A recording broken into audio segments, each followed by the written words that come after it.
Welcome to the Daily Intelligence Brief from IntelStor for the 18th of December 2025. In today's top renewable energy news, from January 2026, thousands of electricity users in Chile will be able to opt for more competitive electricity contracts.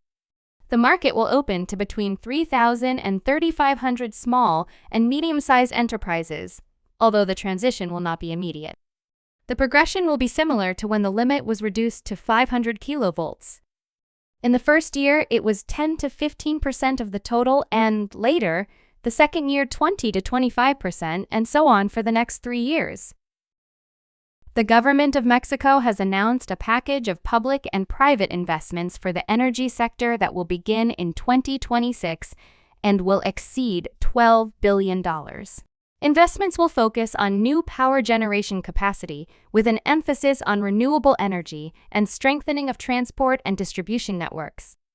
The industrial and productive development of the country requires ensuring the electricity supply and modernization of the system. Renewable energy certificate prices have been the currency that has underpinned the growth of wind and solar in Australia over the past decade. Now those prices have plunged to record lows in recent days and are tipped to potentially halve again in coming months. The price of large-scale generation certificates were trading at around $50 per megawatt-hour 2 years ago. They were at $70 per megawatt-hour immediately after the invasion of Ukraine. Now, however, they have plunged to a low of $6 per megawatt-hour and are forecast by some to possibly halve again in coming months. The UK government has launched a consultation on proposed refinements to the Contracts for Difference scheme ahead of Allocation Round 8 and future rounds. It includes targeted changes to the terms concerning offshore wind and floating wind projects. The consultation, published by the Department for Energy Security and Net Zero, seeks industry feedback on contractual and eligibility adjustments, some of which are intended to reflect the increasing scale and complexity of offshore wind developments, specifically floating and other deepwater projects.